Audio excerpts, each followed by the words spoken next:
माँ, कहाँ हो माँ? हाँ हाँ लाडो, यहाँ हूँ। क्या बात है बता। पता है माँ, चिंटू की दादी कह रही थी कि भोलेनाथ ने मेरी जान बचाई थी। माँ, क्या यह बात सच है? हाँ लाडो, तेरी जान साक्षात भोलेनाथ ने बचाई है। नहीं तो उस रात मैं तो तुझे खो ही देती। माँ, मुझे भी बताओ ना, क्या हुआ था? मुझे भी सब कुछ जानना है। अच्छा, चल ठीक है, अभी बताती हूँ। उस समय तू 8 महीने की थी। तेरे पिताजी एक नास्तिक थे। उन्हें भगवान में बिल्कुल भी भरोसा नहीं था। लेकिन मैं तो भोलेनाथ की भक्त थी। तेरे पिताजी को पूजा पाठ से जुड़ी हर चीज से चिढ़ थी। उन्हें यह सब कुछ ढकोसला लगता था। इसी कारण मेरे लाख कहने पर भी उन्होंने घर में भगवान का मंदिर नहीं बनने दिया। हार मानकर मैंने घर के बाहर एक चबूतरे के ऊपर भगवान शिव की मूर्ति स्थापित कर ली। मैं हर रोज वहीं जाकर उनकी पूजा करती और शिव जी से तेरे पिताजी द्वारा कही हुई हर बात के लिए क्षमा मांगती।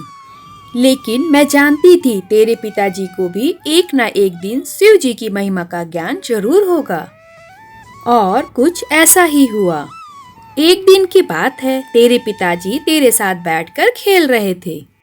मैंने कहा, क्या बात है, आज काम पर जाना नहीं है क्या? तो तेरे पिताजी ने कहा, नहीं, मैं तो लाडो के साथ थोड़ा खेल रहा था, अभी जाता हूँ काम पे। कुछ दूर गए ही थे कि तेज बारिश होने लगी। तो पड़ोस के बिरजू भैया ने तेरे पिताजी से कहा कि आगे पानी ही पानी भरा है। यह सब सुन तेरे पिताजी घर वापस आ गए। तेज बारिश देख मैं भी बहुत चिंतित हो रही थी कि न जाने इस बारिश में तेरे पिताजी कहाँ होंगे। और कुछ ही देर में तेरे पिताजी घर आ गए। आते ही उन्होंने कहा, पूरा गांव पानी से भरा हुआ है। इसी कारण मैं लौट आया। मैंने कहा, अच्छा किया आपने। बारिश लगातार बढ़ती ही जा रही थी। तेज बारिश में छत से पानी भी टपकने लगा था। रात होने वाली थी, लेकिन बारिश थमने का नाम ही नहीं ले रही थी।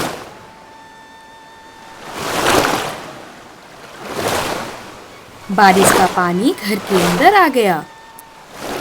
तुझे गोद में लेकर मैं बैठी हुई थी और साथ में तेरे पिताजी भी बैठे थे कि तभी अचानक घर की छत हमारे ऊपर गिर गई। सर पर चोट लगने के कारण हम दोनों वहीं बेहोश हो गए। मेरे गोद से तू नीचे जा गिरी और पानी के बहाव में बहने लगी। गांव वाले कह रहे थे तू लगातार पानी के बहाव में बहती ही जा रही थी।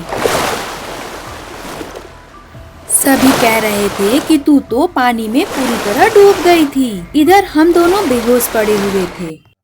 सुबह जब हमें होश आया तो हम तुझे ढूंढते हुए इधर उधर भागने लगे। तू पता है लाडो, हमने क्या देखा? क्या माँ? जहाँ मैंने शिव जी की स्थापना की थी, उसी पेड़ के पास एक सांप के ऊपर बैठकर तू खेल रही थी। मुझ पे नजर पड़ते ही तू रोने लगी और मैंने झट से तुझे गोद में ले लिया और देखते ही देखते वह सांप वहां से गायब हो गया। यही वह पल था जब तेरे पिताजी को शिव जी की महिमा का ज्ञान हुआ। तेरे पिताजी शिव जी से माफी मांगने लगे। हे मेरे शिव जी, मैंने आपको क्या ना कहा, अपने घर में मंदिर तक बनने ना दिया और आज आपने मेरी बच्ची की जान बचा ली। मैं समझ गया हूँ शिव जी, आपके बिना कुछ भी संभव नहीं है। मुझे माफ कर दो शिव जी। फिर तेरे पिताजी ने घर में एक सुंदर सी मंदिर लाकर शिव जी की स्थापना की और उस दिन के बाद से तेरे पिताजी प्रतिदिन शिव जी की पूजा करते हैं। Please like, share and subscribe. मिलते हैं नेक्स्ट स्टोरी में।